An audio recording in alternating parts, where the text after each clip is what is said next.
So I wanted to see how he tackled with his little passion projects of taking Nosferatu and making it his own. And I gotta say,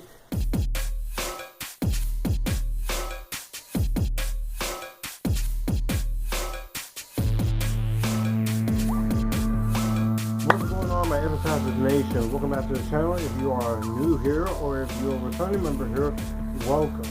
This is Joshua Drake.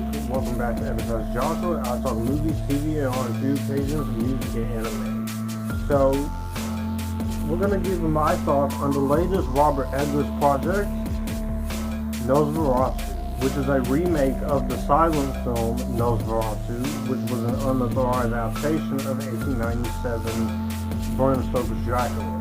This is written and directed by Robert Eggers. This stars Lily Rose Depp, Bill Skarsgård, Nicholas Hoult, Aaron Taylor Johnson, Simon McBurney, and William Dafoe. The 1830s, and a estate agent, Thomas, travels to Transylvania for a fateful night, of course, with Count Orlok, a prospective client, but in his absence, Huller's new bride, Ellen, is left under the care of their friends Friedrich and Anna Harding. Plagued by horrific visions and increases his dread, Ellen soon encounters an evil force that is far beyond her control. When it comes to Nosferatu, I was very excited for this. This was one of my most anticipated movies of 2024, but also my most anticipated movie of the last half of this year. And this is now released today, of course, so when it comes to this film, I will say this when it comes to it. I was looking forward to it because I love vampires. I think vampire movies are some of the best.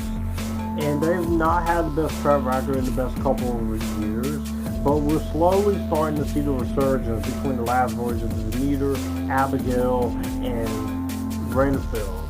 So I've been waiting patiently for vampires to make a violent, hardcore comeback.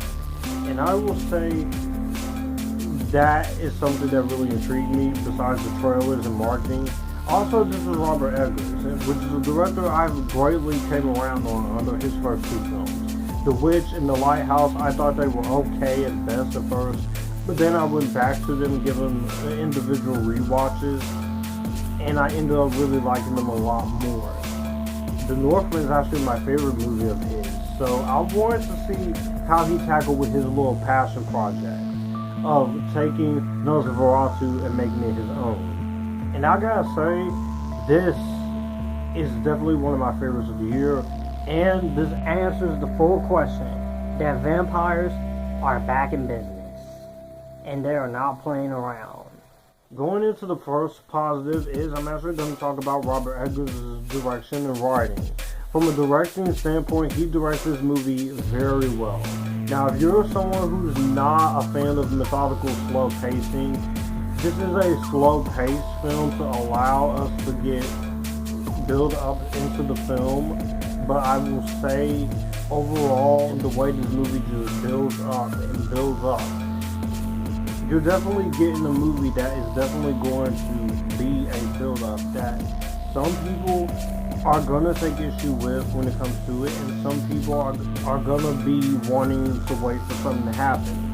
But in terms of the 132-minute long runtime, I think it justifies its slow build-up.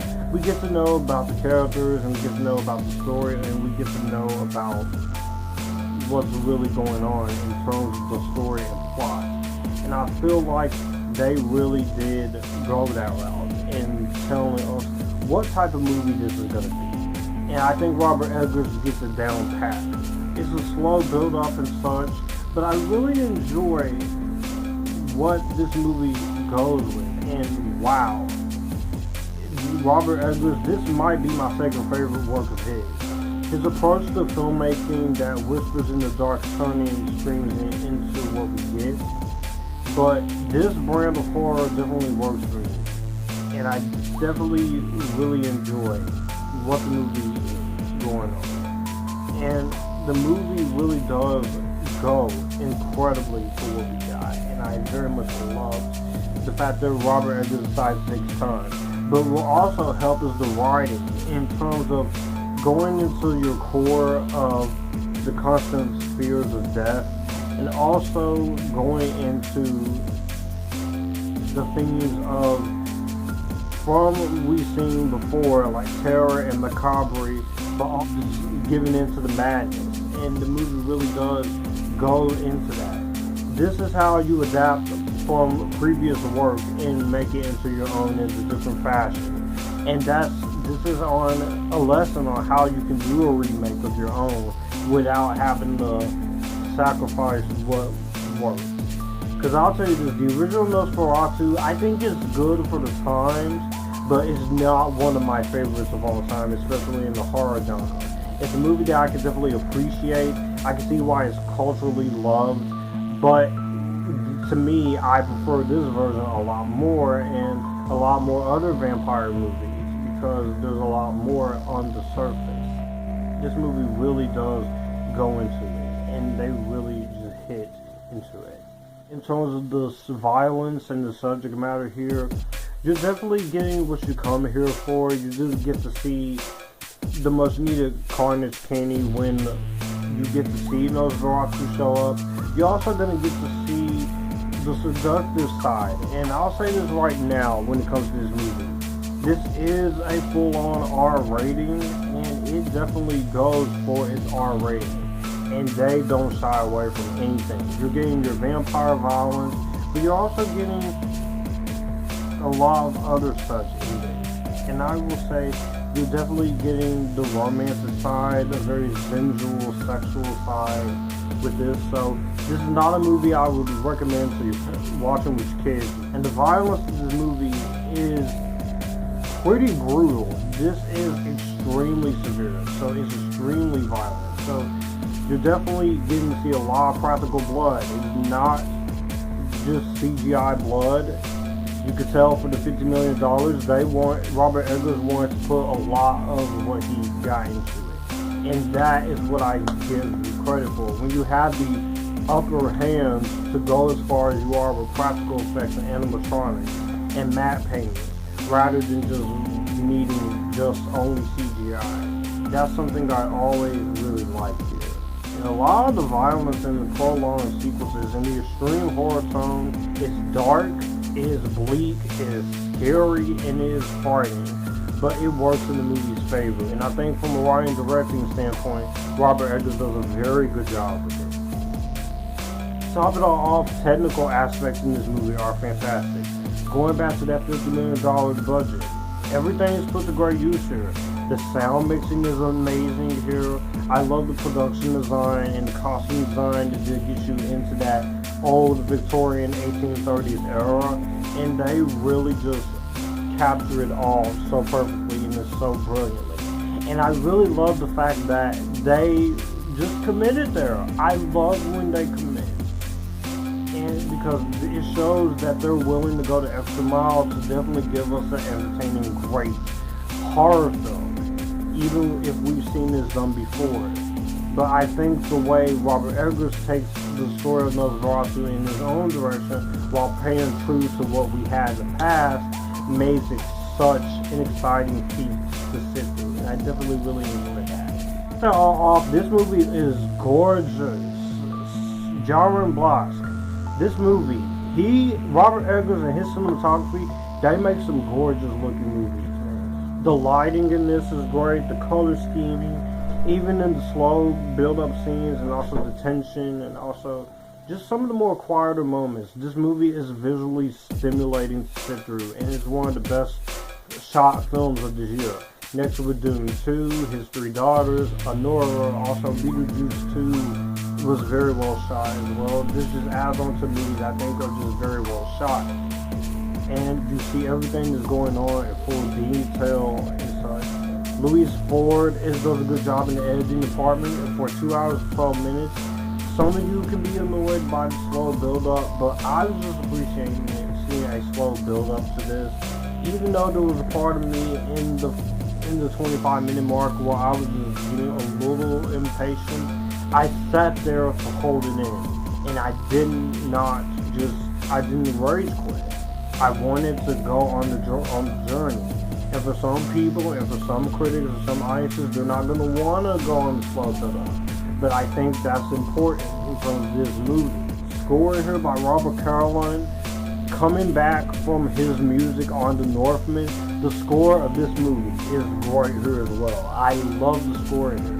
It's very gothic, very scary, emotional, melancholic, and very tragic.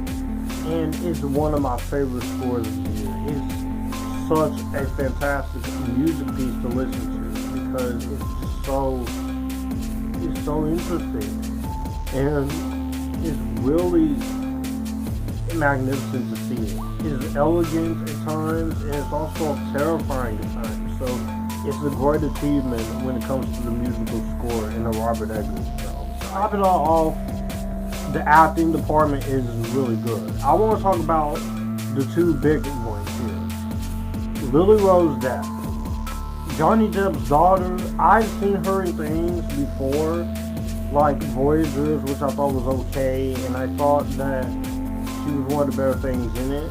I also thought she was great in The King.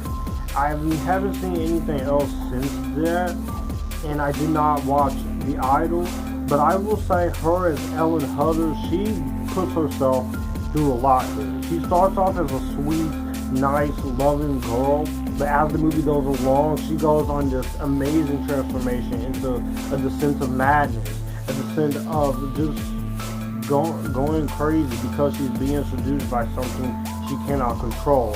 And I thought Lily Rose Depp was fantastic. It sucks she probably won't do it, but I would like to see her get at least some kind of nomination. But again, the Academy doesn't love horror movies, which that should change. Because I really do think the horror genre gives a lot more in terms of what you can play with. And I thought Lily Rose Depp was fantastic. Bill Skarsgård as the Count, Mr. Nosferatu himself, worth it. Totally worth it. You don't see him in the trailers, and that's for damn good reason. Because when he shows up in this movie, he's incredible. I thought he really had to put a lot on his shoulders. We already know he can be good at playing a horror character, so it's really no surprise for that here. And I think he's really good in this movie. And so he really does give it his all. It's just a performance here. He was very good as Pennywise in the It movies, and I also really loved him in other things like the Divergent series Allegiant and Atomic Blonde and John Wick Chapter 4 and Boy Kills World.